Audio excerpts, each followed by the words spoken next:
Welcome to the Did Nothing Wrong podcast, where we cut through the noise and help you make sense of the chaotic information space around us. I'm Griff Somke. On this episode, I'm joined once again by journalist and author Chris Mathias. Chris has been reporting from the front lines of the fight against white nationalism in America for years now, and he's got a new book coming out in February entitled To Catch a Fascist. I'm really excited to get the chance to speak with him today. Stick around. This isn't the working class rising up. This is the ruling class punching down.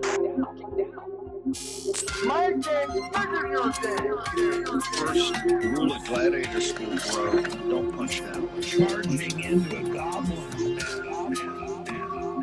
Hail Trump! The threat from outside forces is far less sinister, dangerous, and grave than the threat from within. Control your own body.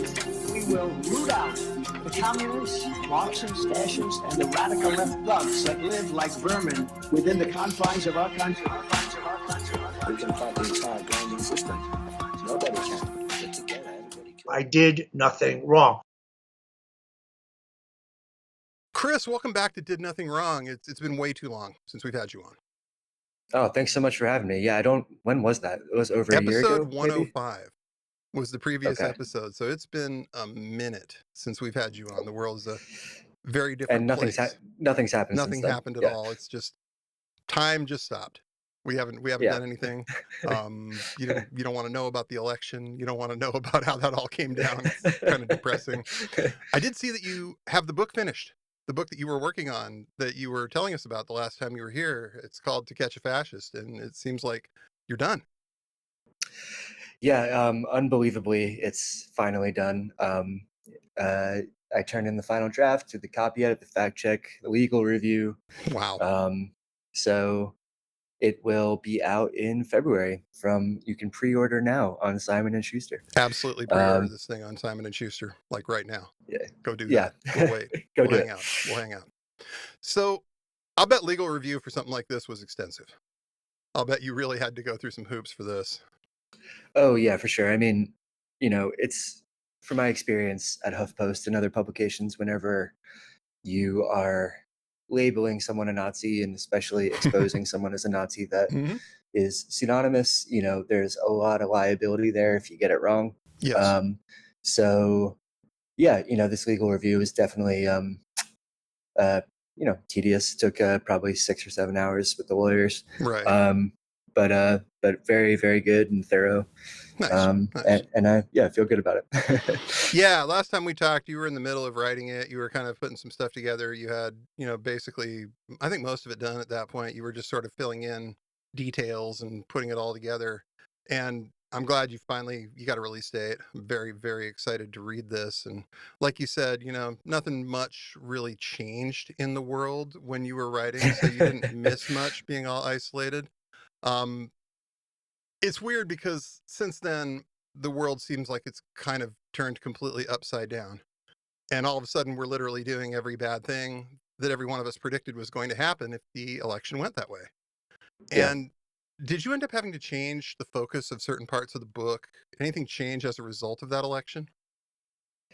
Yeah, it's funny. I actually turned in the first draft of the book. The due date was Inauguration Day. Oh, God. So like I was literally like writing the final paragraph and had like the TV on and saw Elon Musk do the salutes. Oh, no.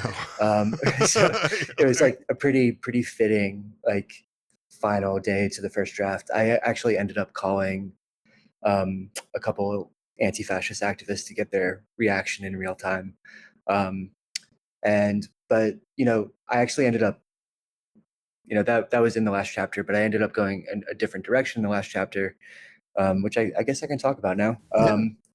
Go ahead. But basically, a good part of the book is about a anti-fascist activist that goes undercover into Patriot Front.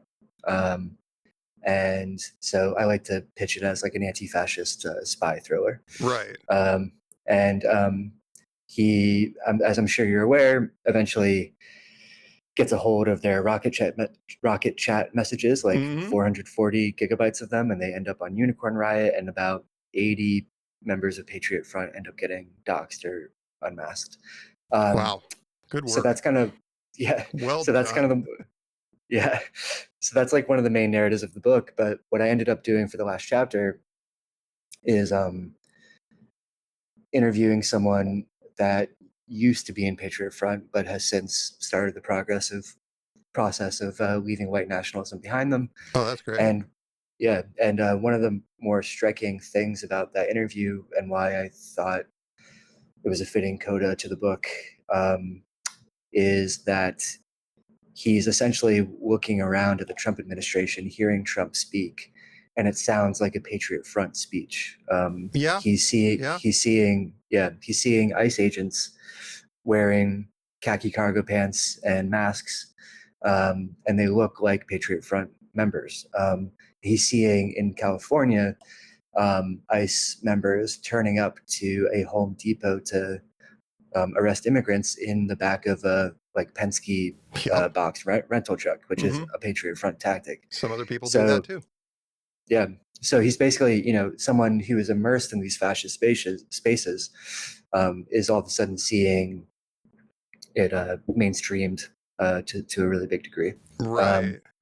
So that was after seeing Musk do the salute and seeing everything that happened in the couple months in the second draft, I decided to change the kind of the ending of the book. And I hope that's not giving too much away. But Well, I I, mean, the world is a very different place that we were in when we talked to you before. And all of a sudden, it's like the whole thing is down is up. And you're right about the like very, very amazing resemblance between Patriot Front and what ICE is wearing when they go out on these missions. And I don't know how much of that is intentional, but it's the kind of thing that sparked a whole lot of rumors in the beginning of the ICE crackdown. People were saying, oh, these guys are Proud Boys or these guys are Patriot Front. They're just putting on masks and they're going out and doing that. And while I think the administration would probably hire any of these guys that could pass a background check from those groups, I think that that's one that they sort of whiffed on because nobody ever oh, really proved that any of these people were actually working or members of any of these groups, but nobody on that side of the fence was too bummed that people thought that was what was going on. totally. And I think it's, I agree. Like there's no evidence that Yeah. Patriot Front and Proud Boy members are in ICE, but like, and I Not that I think, put it past them or anything. I mean, I think they would yeah, do that. yeah. I just don't know that they And, have. and I think like that kind of idea that like this speculation online is a bit of wish casting Yeah. because it actually kind of hides a much scarier proposal, which is, or reality, which is that the people in ICE committing this white nationalist project are not, they're just everyday people that Yeah. are your neighbors. And They're not the ones you not, knew about. They're not the ones you see, in the news. They're not the ones you see getting hauled out of a U-Haul truck in Coeur d'Alene, Idaho, and photographed. You're dealing with people that may have been your next door neighbor up until very recently, and you don't understand that, oh my God, that guy really always felt that way. And now he's exactly. in between jobs and he's got an opportunity to go work for ICE, and he's probably going to go off and do it. I mean, Patriot Front are one of those groups, and that's why it's interesting that, you're writing about them, that I'm honestly a little surprised caught on. The leader is a guy named Thomas Rousseau, if you're not familiar, and he is very, very much a control freak from everything I've read. He has to have like operational control of practically everything they're doing, down to the uniforms, down to the U-Haul trucks that they've used. And I'm kind of surprised that just hasn't fallen over on him because he's a relatively young guy, right? He's only like 24 or 25. Yeah, he's remarkably young. He's like Fuentes. Right.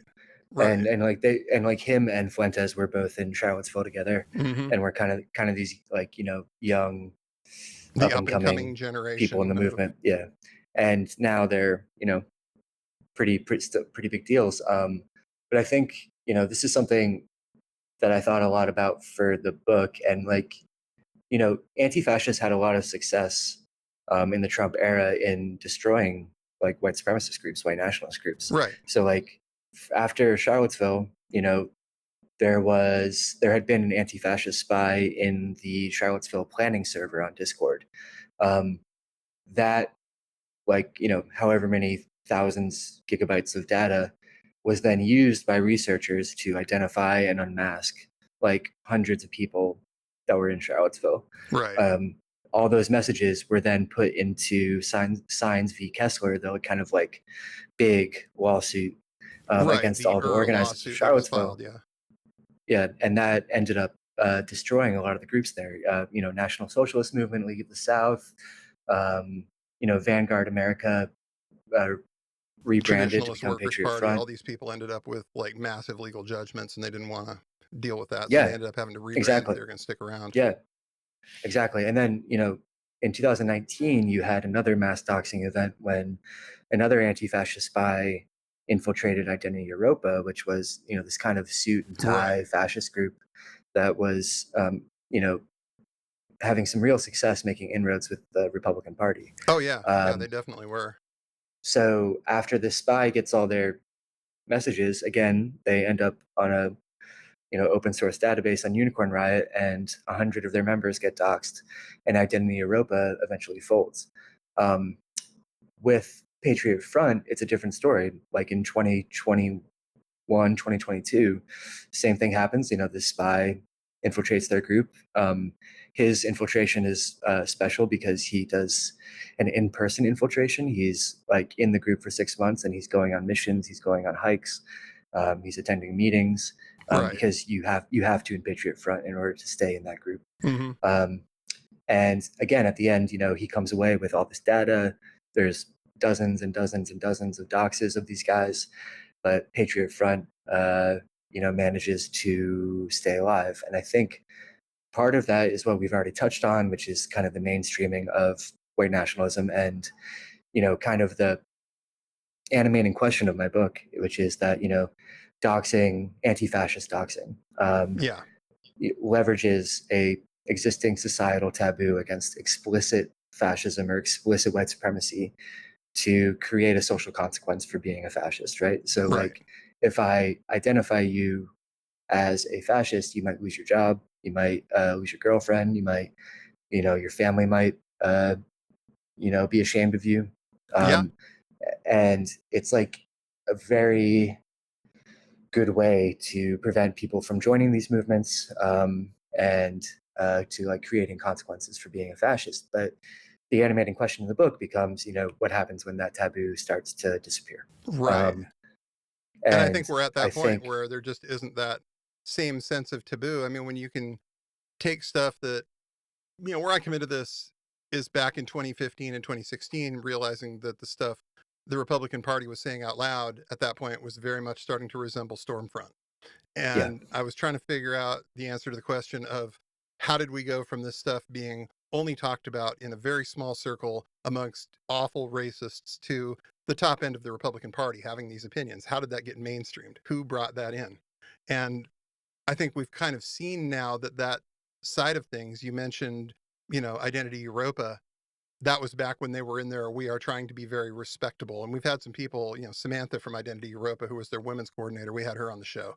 We've had, Evan McLaren, who was also with Richard Spencer during Charlottesville. And they talk about that being such an explicit aim of that movement, is to go in and make it something that normie Republicans could agree with and endorse without necessarily being criticized by all their, their contemporaries as being complete racists. But it seems like they didn't quite get that. They didn't quite get there. People started explaining it a little too soon, what those people were about. And that's the most, I think, amazing part of the last few years on a lot of levels, is that the authorities really haven't done a whole bunch about this. The powers that be haven't done a whole lot. And a lot of what's happened has been as a result of anti-fascists going out there, spying in the groups, doing that undercover work, and then getting the names out. And I think that that's probably hurt them, far worse than anything the government's done at this point. Yeah, I mean, I think most of the public, in the public imagination, it's the government and law enforcement that goes undercover into white supremacist groups. Yeah, and that is true. Like, that definitely happens. And this is because of movies like Black Klansman and Imperium and other other stuff like that. But I do think there's a real argument that over the last 10 years, it was anti-fascists doing the bulk of espionage and of intelligence gathering and unmasking. I ended up for the book putting together a spreadsheet or database of 1,000 doxes that Anti-Fascist published since 2015, which is an incomplete sampling. It's Sure. but it's just still breathtaking though. And I made like a column for all of the Nazis they exposed, like what jobs those Nazis had. So all of a sudden you're able to see like how many police officers and teachers and Oh yeah. And like local politicians and so forth. So, but I wanted to touch on something you were getting at in 25. You're talking about like watching Stormfront become Right. part of the Republican Party. So obviously my book is about unmasking, right? It's about how all these Nazis still feel the need to wear a mask or use a fake name when they are pushing this stuff. And I think there was this narrative after Charlottesville that the alt-right was defeated, but I think in a way they kind of served their purpose. They were like a vanguard or like shock troops to like put all this shit and mainstream all this shit. And I think one of the most interesting parts of the book for me, like reporting and researching it, was actually thinking about the first and second Ku Klux Klan. So you had, which was kind of a similar dynamic where, the first Klan forms after the Civil War in the South, and they are essentially fighting Reconstruction. Right? Yeah. And eventually, after a few years, they do such a good job that they're kind of not needed anymore and they disappear because all of a sudden, Reconstruction's abandoned and we're, ushered into an era of lynching and Jim Crow and official segregation. And so, they kind of traded the anonymity of their hood for the anonymity of the lynch mob. Right. You fast forward to the 1920s, Second Klan emerges and is absolutely massive. Like I kind of forgot like how big they are. Millions and millions of members, take over state governments, like including in Oregon. Oh, including in Washington. People think that Washington this is too. like a liberal utopia out here, and it always has been. If you go 75 miles north of Seattle, there's a town called Bellingham, which is a perfectly wonderful little college town. Lots of hippies, nice place. But in Bellingham, they had a Klan rally during that era. I think it was 1921, and they got 12,000 people show up at a Klan rally in front of everybody. Yeah. And that was hardly an isolated incident. There were lots of Klan up in that area and in Seattle. No, yeah, totally. And like it's wild looking at the Linda Gordon's book, The Second Coming of the Klan's amazing, and it has I'm gonna have to all read that. Yeah, and it has all these photos of Klansmen like holding like festivals, like fairs. There's actually it's like darkly funny, but there's like a photo of all these like hooded Klansmen on a Ferris wheel at at a festival. It's so surreal. But at any rate, the reason I bring up the Second Klan is that like although and part of the the story I tell for the First and Second Klan is about the spies of that era that go undercover into the Klan to fuck their shit up. Most grippingly, I think in the Second Klan in Buffalo, New York, there was a big effort, like a coalition between the local Jewish population, the Black population, and the Catholic population, because the Second Klan is very anti-Catholic. Yeah, and they get a spy. The mayor is Catholic, and he enlists a Catholic police officer to go undercover in the Klan. He ends up finding their secret headquarters. One night, the secret headquarters gets broken into. The membership list of 20,000 Klans members is stolen. And they bring the mayor, after some deft denials about involvement in the break-in, posts the list of all 20,000 members downtown. And then, so for the next weeks, there's a lines down the block of Buffalo residents going to check out this list to see which of their neighbors are in the Klan. Who do you know on this list? Yeah, and so it begins this, it creates this new social arrangement where there's a lot of shame for being in the Klan. The Buffalo Klan eventually disbands, and and the Second Klan goes into decline too. But what the point Linda Gordon makes in her book is that although they declined, a lot of what they fought for ended up going mainstream. The Immigration Act that restricted, created quotas for where immigrants could come from came out of the Klan. All these eugenicist policies came out of the Klan and were mainstreamed. And it is interesting today when you think about Stephen Miller types, and Oh yeah, they want that Immigration Act from the 1920s again, which was named after a Klansman. We So- had Katie McHugh on the show, who we used to work directly for Stephen Miller. And one of the things Right. she told me, and this won't surprise you at all, is that every morning Stephen Miller gets a list delivered to him of every Latino last name that hit a police blotter anywhere in this country. And so they go through that list and they make sure that some of these people, this is in the Breitbart days, are going to see Breitbart that day. They would just go through every Latino crime or anybody who's been accused of a crime that's Latino that they could find and, write some stories about it. And Miller did that kind of stuff for years. So really, when he's got arguably one of the most powerful positions in this government, I wouldn't be all that terribly surprised if we find out he's running a lot of things right now, that this is what he's going to do. That the deportation squads, that ICE acting like this is the kind of thing anybody who was paying attention could see Stephen Miller doing if he ever got the chance. It's definitely.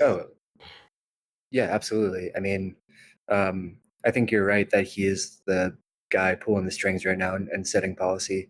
I don't think Trump has any real interest in actually. Yeah, it's just not his thing. He wants to get paid and make speeches and yell at people.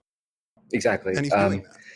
So, but yeah, I mean, it's wild how, Mike Hayden and Katie McHugh did such a good job at ringing the alarm bell about Miller years ago. And I don't think it got enough attention at the time. No, it didn't. Yeah. And I think, I don't want to get your podcast sued or anything, but I think he can comfortably be labeled a white nationalist. I have no problem saying I think Stephen Miller is a white nationalist based on his behavior and based on the things that he has not only said but done. I absolutely think Stephen Miller is shooting towards the goal of a white nation. And for all those people who are going to be like, Herder, he's Jewish, it's like he doesn't see himself as anything other than white. Bet you money. Yeah. He's one of those people that he's a white guy. The rest of it's irrelevant. And he wants that to be the country he lives in. He's made that very, very clear over the years that this is what he's all about. So I think he's a white nationalist. Definitely. I don't. Oh no, totally. Yeah. Yeah. He absolutely is. And I remember once back in 2017, I covered a Richard Spencer rally at the University of Florida. Okay. And I remember that. Yeah. And afterwards I ended up going back to all the Identity Europa guys and National Policy Institute guys, and Richard Spencer had gotten this big Airbnb in the middle of the Florida countryside near Williston, Florida. So I drove out there. I still can't believe I did this without any security. It's like the Wild West. But went there and interviewed Spencer, and I asked him about his relationship with Stephen Miller when they were both at Duke. And I will never forget Richard Spencer's response to me was, "I don't want to get him in trouble." So that should tell you something about Stephen Miller. I mean, that says it all. That totally says it all.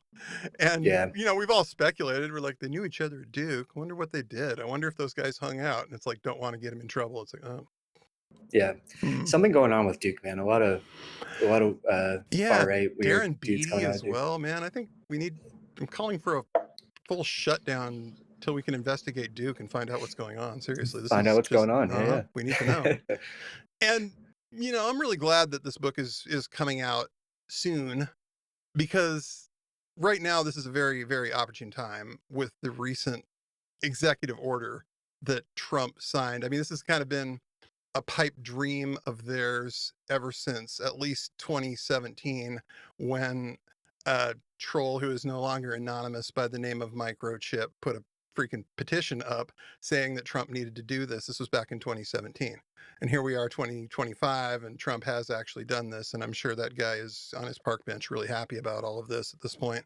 But it feels like the culmination of this project that they've been working on to get something called Antifa declared as a terrorist organization. And we've talked about this. This isn't possible. And it's not something that under the normal rules of the system would even be something worth talking about because it's so implausible. Why is that? Why is it implausible? Yeah. Why can't they do it? Well, yeah, there is no domestic terror statute. The federal government can't designate domestic groups as terrorists. The only groups that they can designate as terrorists are foreign groups. Right. So the only way that the federal government is going to charge Americans for terrorism, for the most part, is for them doing some kind of material support for a foreign terrorist organization. Right. So, you know, and I think there's some very good reasons for not having a domestic terror statute because for it exactly will get this turned reason. on your Like, side. This is the reason right now. Yeah, because like if, for example, we had designated, whatever white supremacist group a few years back, say we designate creates, Patriot Front. Say Patriot Front gets designated. They've earned it. You know, to a large totally. extent. But that will open up to when a right-wing administration comes into power, they're going to start designating anybody they don't like. Anyone they don't like a terrorist organization. So I think when you read Trump's designation, someone had a good tweet about this, but it's basically like it has no real legal effect, but right. what it essentially boils down to is Trump screaming that Antifa is really bad and he wants law enforcement to look at them. Mm-hmm. And so, as bullshit as it is legally, however, it's still scary because it's like a big rhetorical escalation that cements in people's minds that anti-fascists, Antifa, are outside the realm of political respectability, which makes them vulnerable to vigilante violence and to state persecution. Like law enforcement will, even though Antifa is not, there's no domestic terror statute, that doesn't mean law enforcement isn't going to listen to Trump and start trying to investigate Antifa or what they think is Antifa. And I think that this is the scariest part, is that the right doesn't know what the fuck Antifa is, and they have this very expansive definition of it. So eventually it always becomes anyone they don't like or they deem a little too radical for their liking, they will label Antifa. And we saw an example of that in Atlanta with the Cop City protests and the Cop City protesters. We had Kelly Weil on at one point and we talked about this, the idea that basically they went in and charged anybody who was supporting the Cop City protests in Atlanta, which was against the big police training facility that was being built. The community came out in its numbers and basically shut this thing down. They didn't like that as a result, and they charged almost everybody involved in it that they could find. If you donated $5 to one of these groups, we had people get indicted for that. We had people get indicted for mutual aid. We got people indicted for postings, and they tried to make it a RICO case. Now, this will probably get thrown out of court. A lot of it already has, but the problem is when these people are running things, this is the kind of stuff they're going to do. And as we've seen with the Supreme Court being what it is, they're not going to get a whole lot of pushback if it goes that far. The Supreme Court's going to be like, well, okay, Trump said it, I believe it, that settles it, no problem. And I think that I want to touch on something that you said. To them, Antifa is anyone they don't like. Anyone who is, potentially active on the left in politics that they're not into. It's everybody from like people like us to, even as far as like Bill Kristol at this point. They see anybody like that. And they have, I think, and this is just my personal theory, but I think they do this because they can't conceive of an organization like this that doesn't have an organizational structure at all. To them, if 3 people are in the group, they're all going to have titles. You're going to have a president, a vice president, and a sergeant at arms. That's how righty groups work because they're all kind of order freaks. They need to have that structure. So even if there's only a few people, they're all going to have titles. I mean, look at Patriot Front. These guys have an extensive like org chart for what they are. And, some of that's necessary. But some of that to me strikes me as guys like Rousseau trying to keep his top people on board by giving them titles and, shiny things like that. And they just can't seem to get their head around the idea that anti-fascism isn't really something anyone gets paid to do or has a job doing. It's you see something, you say something. You see something, you do something. And you don't necessarily wait around for, some group to come around and tell you how to do it. You just pick up the ball. Yeah. Yeah, I think what you're touching on there is really important, which is that I think a good way to think about fascism and anti-fascism and how they're opposed is that fascists are enthralled by hierarchy, and Yes. they want to do everything to maintain hierarchy, whereas anarchists are very explicitly anti-hierarchical. They want to make decisions democratically and horizontally. Yes. I think it was really interesting thinking about this with hierarchy when I was looking at an old catalog of the Second Clan, and it was a catalog for robes and hoods, and they had different robes and hoods for every level of Klansmen. Oh, yes. And they were like, and you could see the degree to which they kind of fetishize these levels of being in a group, these ranks. So I think it's a really an astute point that you're making, which is that it's hard for these far right groups to fathom that Antifa doesn't have leaders and it's not an organization that's decentralized. Because for the most part, that's not how they operate, and the world they want to create has very strict hierarchies. Yes. That are based on essentialized identities. Well, and I think this is why they're leaning so hard into trying to find any foreign sources of funding for any left-wing activism that's going on in this country, because they're looking to somehow make this a foreign terrorist organization, like we saw with Terrorgram, like we saw with a lot of the online groups like the Base. The reason why these groups were able to be designated per se is because they found linkage between these various groups and people overseas who were doing the same kind of stuff, and it's a little easier to point to. So you're seeing very thin, shall we say, reasoning for making these statements, like some group in Utah had a couple of its members go to Cuba. Who knows who this group even is? I've never heard of these guys, and they're obviously not big enough to be obviously on the scale of like Patriot Front or something. Kind of sounds like maybe 5 people with guns in Salt Lake City, honestly, from the sounds of this. Right. But they point to the fact that those people went to Cuba and said, look, it's the Cubans that are financing all of this stuff. And it's kind of like, if we're not allowed to say that the Russians are financing things because all of these people used to go there back and forth all the time, but we can't necessarily prove it beyond that, then why are they doing the same thing? Because they really can't prove any of this, it seems like. And this is just not how the groups work. This is just anybody who tried to put an organizational structure like Patriot Front on an anti-fascist group would get laughed out of the room. Oh, of course. This is not the kind of people that are attracted to these groups. And it blows me away that they can't see that. Yeah, and it's also, from my experience talking to anti-fascists and people doing this work, like they don't have any money. Exactly. and the money they do have, they're kind of fundraising from each other. It's the same $5 everybody's sending back to everybody's Patreon every month, No, exactly. Yeah. And I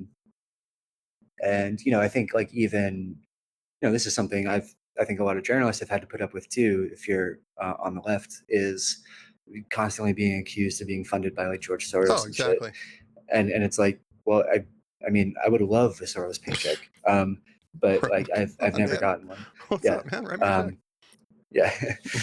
But yeah, so I think, they'll definitely try to dig up shit like that.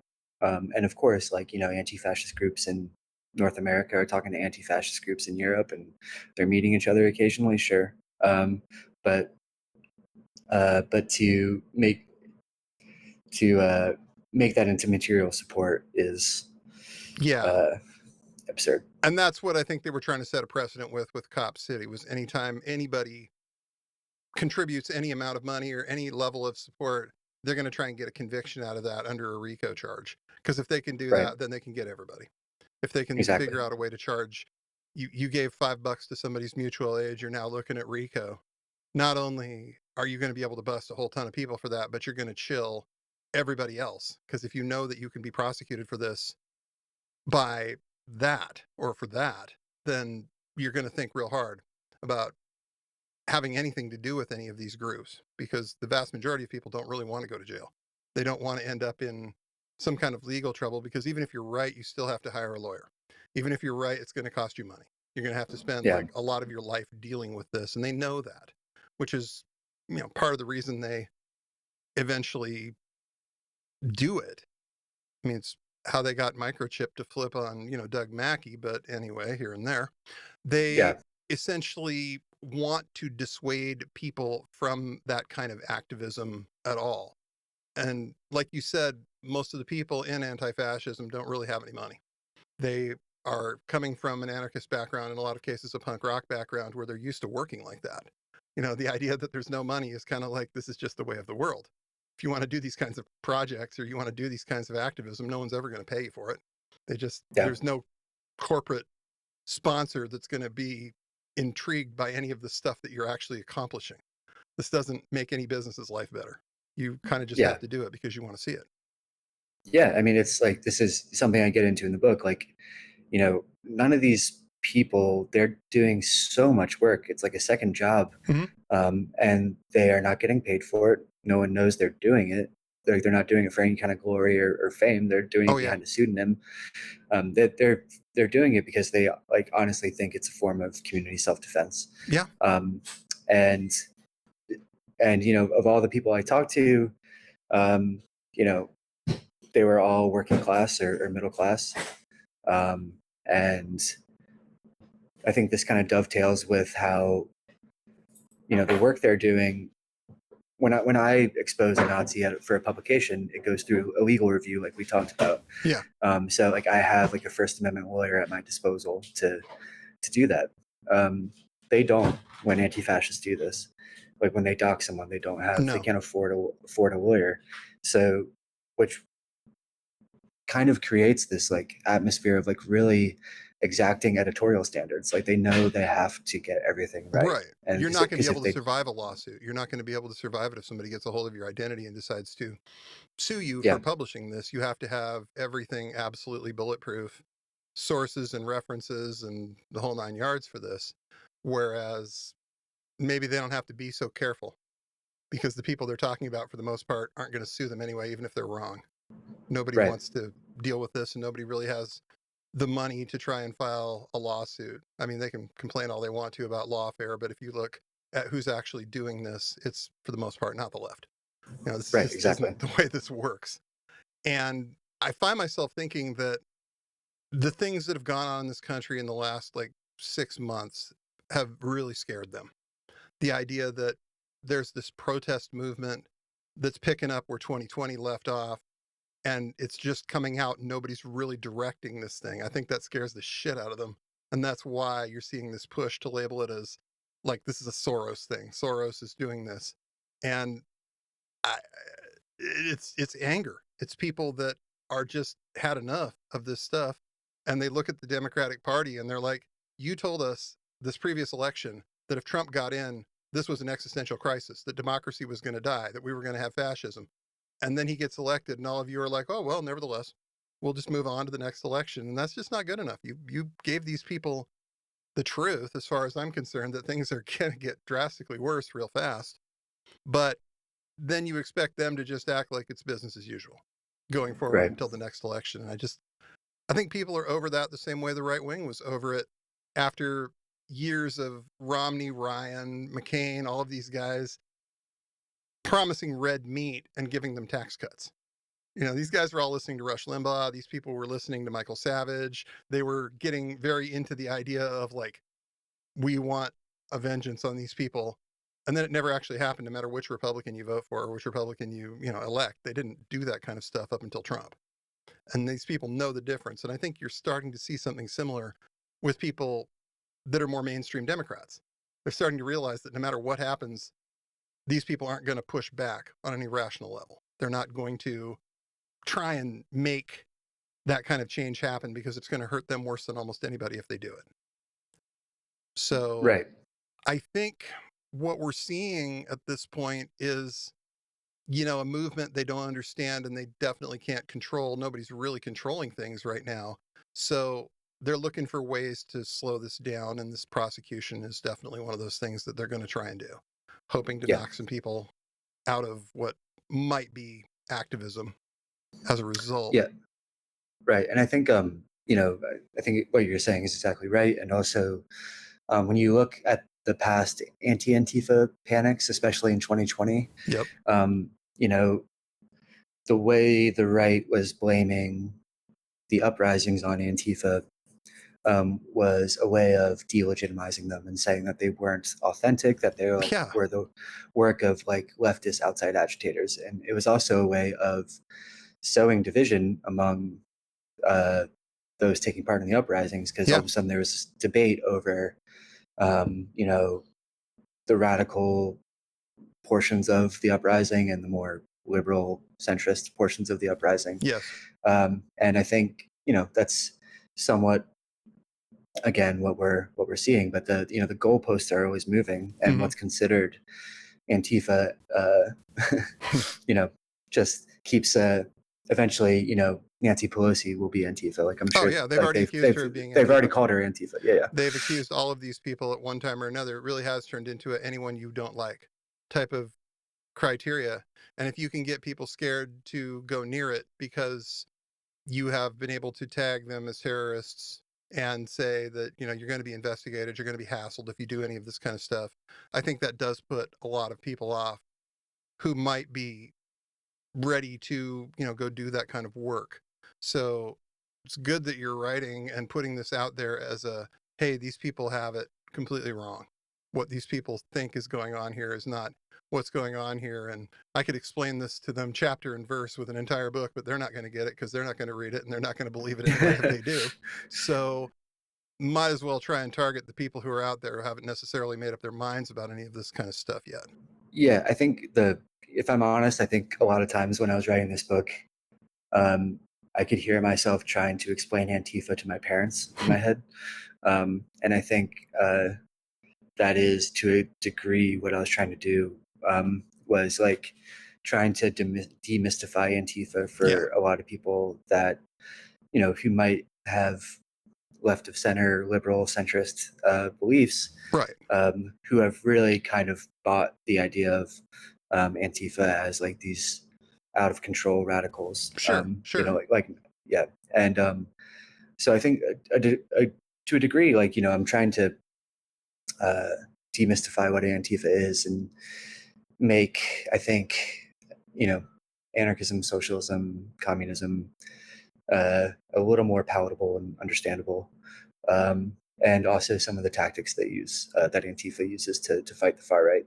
And basically to say that there's a history with these tactics and they didn't come out of nowhere, and that these tactics have a history of success. And I think that that's something that needs to get emphasized, is because once the fascists, and we can just call them that now as far as I'm concerned, guys like Pasobic who write endless books about how, Pinochet and Francisco Franco were actually like misunderstood and didn't do anything wrong. I think you start endorsing those guys and we can call you a fascist and not feel too bad about it, or like we might be somehow misjudging you. But I think that basically you kind of want to counter that perception. You want to go out there and say, no, that's how these guys see it because that's what they do. This can be anything from, spending a few hours a week looking at photos that you see in articles and trying to piece together, okay, so who were the people that were at Charlottesville? Let's start looking at the photos of Charlottesville. Look at how fast some of those people got identified. And part of that is because there were a lot of anti-fascists who didn't have, the encumbrance of having to necessarily work it out in public. They were able to, go do that research and be like, hey, that's this guy from North Carolina over here who is a member of this and he works here and there. And we're really seeing how important the anonymity is to both sides. There are people who work above ground, and I think we're obviously an example of that. But then there's a lot of people who, every so often you get these emails from people, and I don't know names. I don't want to know names. I don't want to know who you are, but I'll check out what you send me. But I've gotten stuff from people that's like, wow, I'm not sure I want to know how you got this. I'm not sure Yeah. I want to know how you did this, but you did this, and this is very cool. And if I can corroborate this, then we'll talk about it. But there's definitely a level of let's conflate that with black bloc on the right. Let's tell everybody that Antifa is guys blocked up out there trashing cars, burning things down. I mean, this is Seattle. We've gotten that kind of stuff every year pretty much since the general strike in 1919. There's always been a Right. protest culture here that is prepared to get very loud and very aggro if certain buttons are pushed. And we've seen that here. People understand that it feels like an existential threat. And so they're going to push back on it like it was an existential threat. Yeah, totally. I mean, I think a lot of what we're seeing right now with the GOP and the second Trump administration is very much a response to the uprisings of 2020. Like, I think we all forget, I can't believe it was already 5 years ago, but like that, like what a revolutionary summer that was in a Oh, way. yeah. Like there was, I live in New York, obviously, and like you could not walk a few blocks without running into a demonstration for a while. It was, you saw, I remember where I was in Brooklyn at the time, it was pretty common to see a cop car in flames. Um, and, um, and like it was a real like revolutionary rupture. And I think a lot of people gained like a new understanding and consciousness and were radicalized by that summer. Oh, yeah. Oh, yeah. And I think that scared the shit out of a lot of powerful people. And I think like when you look at history, there is a vicious reactionary backlash to moments of Black advancement. And I think this moment, this fascist moment we're having, should be understood in that context as well. Oh, yeah. I mean, you look back at 2008 and things got a whole lot more racist when Obama got elected. Everybody thought, oh, look, Obama got elected. We're post-racial now. Nope. That was one of the more, shall we say, wishful thinking projections I think I remember. And all it did was make all the existing racists really mad. And all of a sudden they had to get radicalized about it. So, yeah. And you look back, you're right. You see that sort of thing happening all the way back to Reconstruction, the Klan being a response in the first place to Reconstruction, to Black people all of a sudden having rights in this area and being made full members of society. The Klan couldn't handle that. So they did what they do. And it's interesting because that does raise the question of like, how do we deal with this root cause that seems to be just almost straight up racism on the part of these people? Well, I mean, that's $1 million question, obviously, but I think, I think when you talk to anarchists and socialists and people who've done kind of militant anti-fascist work, they will say ultimately, Antifa, militant anti-fascist work, is one tactic in a much larger project. And that larger project is like ultimately the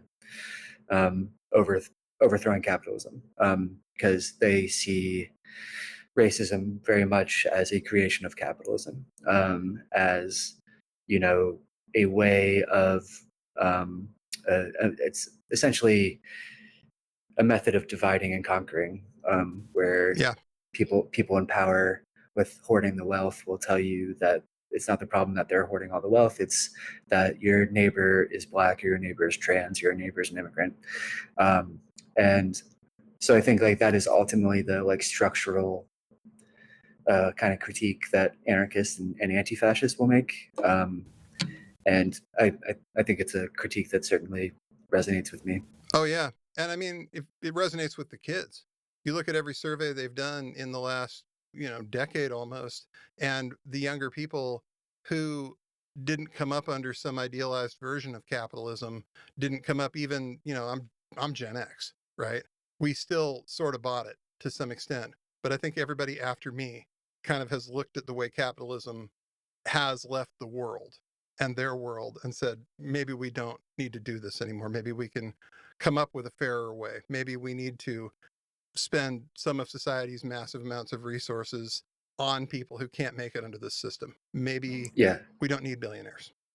Maybe Yeah. somebody should take Jeff Bezos out and, like, you know, seize his bank account and end poverty with it or something. I mean, I think like, I think that is also one of the kind of undertold stories of the last 10 years, is that there was this kind of awakening or mass radicalization on the left too, like of people who might have been more normie Democrats maybe, who kind of came to understood, or came to embrace like a socialist perspective maybe, or join DSA, Right. And like that is certainly a real phenomenon, and I think part and parcel of, you know, a lot of the people I talked to for the book, you know, I talked to like 60 anti-fascist activists, and a lot of them were radicalized by certain events. One was Trump's election, the second was Charlottesville, and then third was the uprisings in 2020. Fourth was January 6th. And these kind of like seismic events that upended their political worldview and made them rethink stuff. So I think like, I don't know, man. I think a lot of people are adjusting their worldviews and maybe, you know, becoming a little more radical. And I think it's interesting you brought up January 6th, because I really think that the Trump administration kind of thought they could just pardon everybody and make it all go away. They just were going to pardon everybody, and then it didn't happen. But I can tell you that nobody on this side has forgotten it. The footage is still there. We've all seen what happened. We all know what happened. Just because you let these people out of jail doesn't mean they didn't actually do any of this kind of stuff. And that, I think, also helped radicalize, like you said, a lot of people, especially the more normie Democrats, because they've realized that, like, these people literally launched a strike at the heart of America. You can't really look at it any other way. And they served maybe a year in prison, maybe. They saw virtually no consequences for it. Most of them got locked into the, you know, the same cell or the same kind of wing of the DC jail, and they ended up basically starting their own little radical group in there. None of these people did hard time at all for this. And as a result, people see it and they're kind of like, okay, well, if that's the game they're playing now, then I think I have to go over on this other side and do what I can to, you know, eliminate that. So you said the book's coming out in February. How can people support you besides pre-ordering that, which again, you should go over to Simon & Schuster, pre-order To Catch a Fascist by Chris Mathias. It should be in your inbox, you know, as soon as it gets out. But what else are you doing with your time these days now that you're done with this? Yeah, sure. So I left HuffPost earlier this year and have gone freelance. So you can catch me occasionally in The Guardian and MSNBC, and I'll be. I wrote an article for Zateo actually about January 6th. Earlier this summer, and I'm going to be writing for them again. But otherwise, catch me on Blue Sky at Let's Go Mathias, and I'm on the Nazi site under the same handle, although I don't really post there much anymore. Yeah, same. But I am considering posting there a little more about the book. We'll see. Right. And there's a good reason for that. You know, I mean, I've heard the argument like, let's not give Elon the publicity. Well, posting about this isn't going to make Elon or anybody else over there very happy.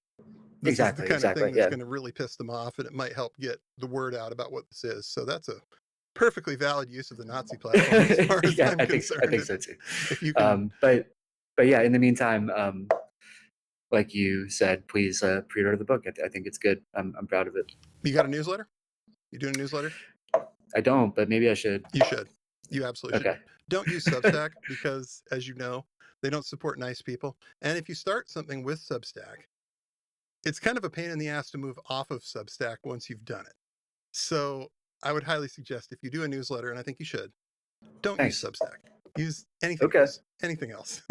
It's convenient, that's a great idea. I remember I emailed Substack a lot for the Richard Hanania story last year or 2 years ago, because he was a Nazi, but he was using Substack, and they never responded. No, they don't. And they haven't, and they won't.